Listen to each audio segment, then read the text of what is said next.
Remember, for more than a minute. Alright, sorry, I'm getting quite frustrated with this. This is probably the last... I mean, the next couple of days I'm going to be streaming with this setup. But when I go back to uni, I'll be back on my actual stream PC and stuff. This is just my new laptop, which I haven't really set it up very well, but I think just XSplit being a bitch, basically, is the only issue. I mean, the stream runs pretty smoothly apart from when XSplit decides to lag and stuff like that. If I had a bigger second monitor, it'd actually be pretty much perfect. If I had a larger second monitor, I'd actually be able to do fine, but my second monitor right now is... Actually, I think it's like kind of the same-ish size as my laptop monitor screen. But it's the same size as my laptop screen, but it's not really... It's not like the standard widescreen ratio. It's like some really funny ratio.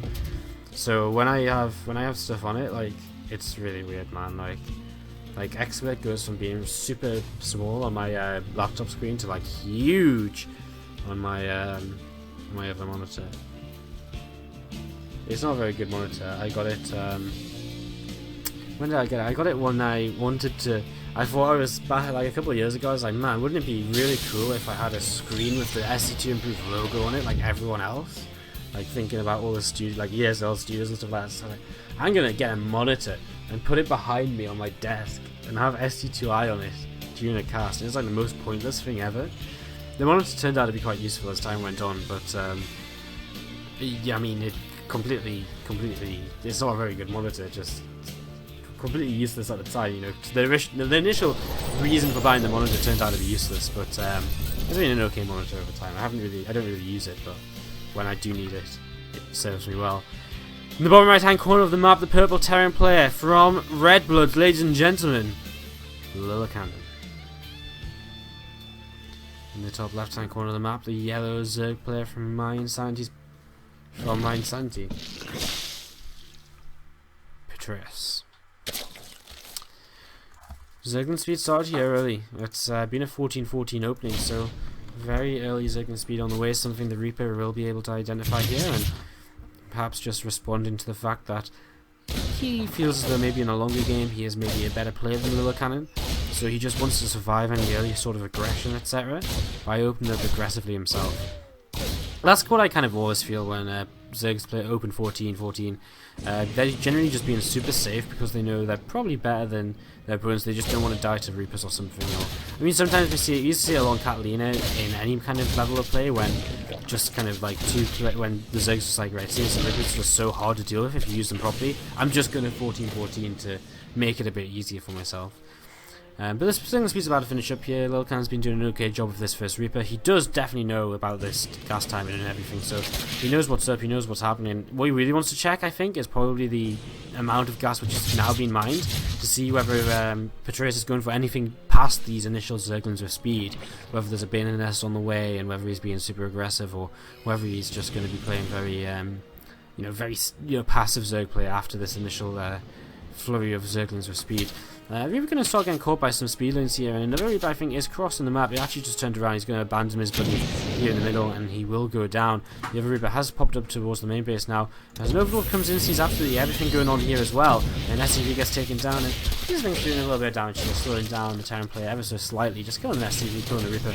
Not huge differences in the game, but little bonuses, and these Hellions will now slowly work their way through these lings, and whoa, he's just off. I thought he was going to get a big shot off when the Zerglins were all in the line and they were all going to drop down to really low hit points, but he just got away and the shot was just a slight bit too late.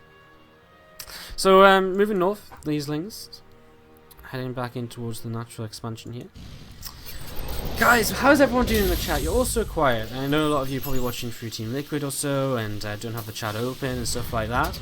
But if you are watching, do come into the chat. Do let us know who you're cheering for. If you're cheering for Petraeus or LilleKanin, let us know who you're cheering for. Let us know who you want to see win. And just get involved. Come say hello. It's always funner when the chat is talking. So do come say hi. If you really don't want to experience Twitch chat, you can tweet at us at SC2_improve. Let us know who you maybe think is going to win this series, as we're currently tied 2 games apiece. With Cloak Banshees on the way as the next form of this game from LilleKanin. Scouted though, and Petraeus knows exactly what his opponent is going for here, so has plenty of time to prepare himself against whatever may be coming. And this Viking's starting to pick off some overlords. First overlord already killed, the second one goes down. And it will head across the map here to be able to continue clearing out the overlords. And just taking away some of the map control, some of the map vision from his opponent, just making it so that he has to kind of react to this a little bit more. You know, he has to react a little bit slower to things because he doesn't see them coming quite so early. Usually it's used as a way to kind of defy the map vision for drops, so that drops are more effective. In this case it could just be the Banshees flying around the map. He doesn't have to cloak quite as early to keep them hidden, for example, just stop the Queens from getting into position super early, that sort of thing. Slash just annoying for the Zerg player to have to keep making overlords at times in his build, which he doesn't usually have to. So Viking always a good investment usually in TVZ. I don't think the Viking's ever a bad investment in TVZ. Like, I don't think there's ever a time where you're like, damn, this Viking like lost me the game. Because I mean, generally, maybe you lose the game because you make the Viking before the Banshee, then it all in hits and you're not ready with the Banshee. But that's like one of them really kind of, you know, is that really, you know, how many times does that actually happen, sort of thing. So, anyways, coming in here. Banshee cloaks, and he's off 2 workers. He does have access to the very back far side of his middle line. Squawk just a little bit out of range, so he's actually picked up 5 kills already. I think Petraeus is maybe not expecting him to actually be able to get so many drones there. He's actually picked up 9 kills in total at the same time. Runs through in towards the third base with Hellions, and another shot. Picks up 4 more there right at the end as they all line up. 13 workers killed all of a sudden there by LilleKanin.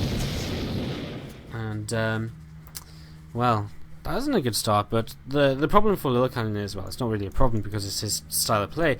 He's opting to play mech, so it's not like killing 13 drones right now really sets Petraeus back. He just remakes them and continues on. It's not going to be a major difference for him.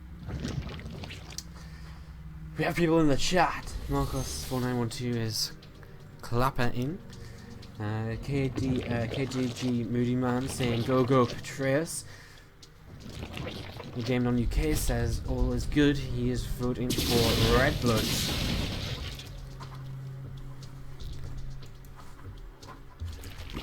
And a couple of Banshees just continuing to deny a couple of bits of creep right now. Here, if we actually look in the game, any Zerg can win. That's fine by me. Says Bcash SD2. Great stream though. Thank you, bro. Glad you're enjoying. And go mYinsanity from Jimmy13 as well. So, good to see the chat finally liven up. Glad to see you guys do exist. I think a bunch just got taken down over here. My bad. I'm too busy interacting with you all. So yeah, we've got 1-1 on the way for the mech weapons. We've got +2 roach attack on the way for Petraeus. He started a Spire as well, which is interesting. I think it's because he probably sees that this is going to be a very heavy Banshee composition from LilleKanin. And enemy Banshees are generally becoming more and more, you know, common again in the mech composition, so I think the Spire is a way to start building up some air upgrades and probably building up a couple of Corruptors maybe even, or he's actually just going to go Mutalisks. Now that I really wasn't expecting, because these are some really late Mutalisks in this game. I mean, 4s are already sort of out, and I'm a little bit worried because the way that LilleKanin is building units, I mean, I guess he's only got a couple of 4s, right? Okay, he's only got 2. Okay, so maybe not so much. I was going to say, if he had more than 2 4s, if he had like 4 or so, it probably would have been looking as though you wanted to play a very aggressive style of mech where you kind of push with Hellbat 4 and then go into tanks behind it.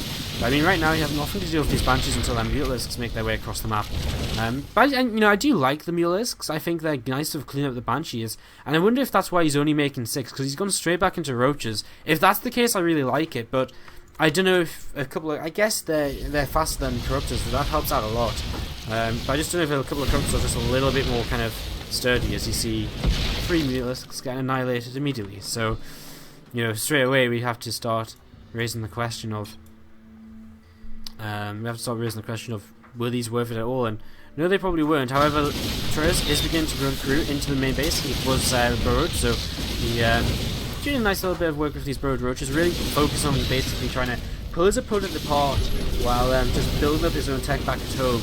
And I've seen quite a lot of Petraeus versus mech lately. I cast him a lot in WCS and Gfinity qualifiers, and he really likes to kind of go for this. So he goes Roachhide with Viper initially, and he's very aggressive with it and consistently trading while expanding.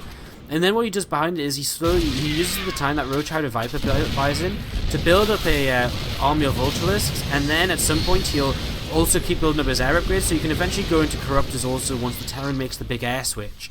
So it's a very interesting style. It's what you would kind of expect would make sense, but it's very difficult to execute, I feel like, because you've really got to try and trade well without throwing away you've got to throw your army away semi-pointlessly, but you've got to trade as best you can while doing that, if that makes sense. So these rocks getting taken down here, a few roaches joining up in the middle. The first Viper's about to hit the field as 2-2 mech weapons are heading towards completion as well right now. And I mean, the creep spread is pretty sick for Petraeus. If LilleKanin wants to actually move out into the map, he'll be surrounded by creep, if by nothing else, if he's already killed the Zerg army. Sunstar coming up though, so he's really just sitting defensively. I mean, those first few Mulisks maybe scared him into a few turrets, etc. Wow, okay, he's actually investing quite a lot. And Sunstar as well, just make sure he's not going to be in too much trouble. On this map, the Sensor Tower right here, I mean, what more could you ask for? I mean, apart from something that's going to fly into your natural, you see literally anything coming towards your natural or third base, so it's really, really strong map for Towers to just kind of sit on 3 bases on. As a mech player, honestly. The 4th base becomes a lot trickier to hold though, and it's going to be interesting to see how LilleKanin does deal with that when we get to that sort of point. So, we will see. As for now we just have these roaches continuing to sort of move around here. Scans continue to fall, and just looking to keep a track on where the army is. And I mean, LilleKanin, all he really has to do is sit and do nothing. Like, it sounds stupid, but all he has to do is sit, do nothing, spread his tanks out, and he should be fine in this game. I mean, it's kind of the stupid thing about mech now. Like, the best thing for you to do is sit and do nothing, because your opponent has to attack into you. And if your opponent's, the best way to trade with your opponent, if they have to attack into you, then you're best to just sit back. And if your opponent doesn't attack into you, well, what are they going to do? Well, they have to at some point, because they have to trade away this Roach Hydra for something more useful. But even so, I mean, what's he going to do? Build up a massive economy and do what? I mean, he's still not going to be able to kill your army, right? I mean, okay, eventually he will. But to a point, you just want to sit back here, and that's what we're seeing right now. We see not really too much going on, but Vikings on the way up here for LilleKanin. We do have a Great Spire finished for Petraeus. Not using it just yet though, and I wonder if he actually will look to. He's starting their melee upgrades as well. I think the Broodlords are something which can come into the game a lot later, but I think right now isn't really the time for him. He's starting to build Corruptors though, so perhaps there's already a lot of Vikings out, and that's what. Oh, there's actually 3, really? Okay, there's 6. But I mean, still, 6 Vikings is still a fair number against. I mean, how many Broodlords is Petraeus realistically going to be able to make? 6 Vikings and Ravens as well for Seeker Missiles is probably going to be enough to take them down, and that's the scary thing. All these Broodlords really going to be able to achieve anything. Generally, I think Broodlords work best if you kind of wait for the Terran player to go for an air composition, and then you mass Corruptor. Because when you need to mass Corruptor to kill the air army anyways, and then if you have Corruptors left over, then go Broodlords, because then you can rebuild Corruptors. And you have, so you basically, then you've reset the air count, and that's what you really need. Is 30 workers have just been killed? Okay, that was just them being sent into the middle of the map. There wasn't any harass going on. A couple of ducts here is kind of nice, and I wonder if he's going a little bit too far forwards with this. He's come down and tries to maybe lose a lot more without really killing anything else. The first 2 abducts were nice, but again, do you really need to come all the way forwards here and commit into this? I'm not too sure, but of course it's so hard to say, and it's so frustrating because you kind of feel like, well, I've got to do something. But that being said, I mean, we're only on 3 bases right now for LilleKanin. He doesn't have a 4th base. In time, he has to move forwards. He has to kind of push out of this, which is probably what Petraeus is waiting for here. This map is great for sitting on 3 bases, but once you have to move towards a 4th base, well, then it's a lot more difficult to kind of sit and defend on. You probably want to take this 4th base up here. This 4th base is a bit awkward to set up kind of a defensive tank line in to cover all your bases, whereas this one's a little bit easier, I would say. I'd imagine it's a little bit less forward as well. There's more workers just getting thrown away here. LilleKanin, I wonder if, right, this might sound crazy. I wonder if he just keeps throwing away workers to just be like 200 army supply and then just pushes without. I mean, he's built more CCs, so surely not. He's going to take a base.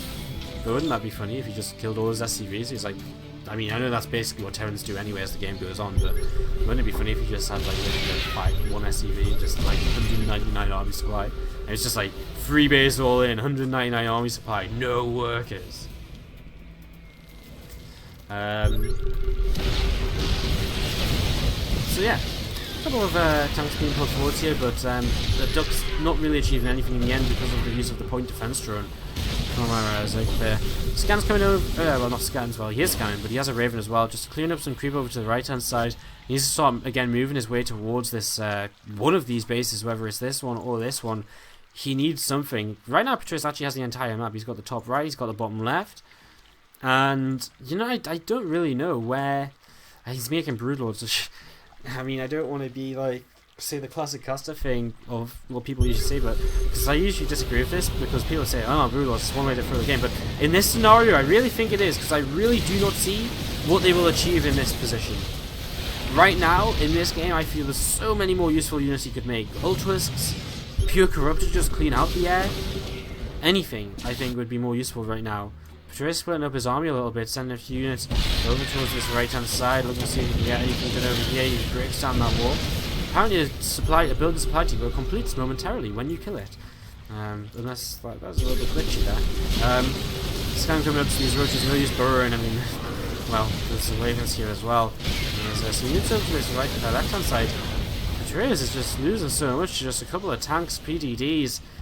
He's just lost so much army, man. Like, he's rebuilding 13 Corruptors. I'm still slightly worried though, because 13 Corruptors can definitely clean out the air army. And then he's just got to, I guess he is just relying on the Broodlords. So he really is just relying on the Broodlords, but his first Broodlords are starting to get caught right now. They're a little bit too far away from the rest of the army, and there's the first one going down. PDD's going to drop here as Vikings get pulled forwards into this, but there's just a mess of units all over the place. I'm not even sure what's really going on right now. PDD's just making it impossible for these Corruptors to fight though, and the Broodlords now they're going to get taken down, and I mean, now Petraeus has nothing. He's got some Ultras started, but I don't think these Ultras alone are going to, well, there's not that much on the ground. If you can fight with everything at the same time, then maybe the Banshees in the sky are going to go and answer for surely, and well, maybe you can trade against the if you can get rid of the Banshees with the Corruptors, maybe he can do this. But I just don't think the Ultras are going to be able to kill this in one push, and if he doesn't kill it in one push right now, Petraeus is just going to lose all his bases, so he doesn't have this kind of standard Zerg thing to do, which is kind of trade your army and build up again very quickly and engage once more. We've got some roaches trying to trade over here, but they're not really achieving anything either, and this is actually just going to be a good game. Petraeus really... Man, did I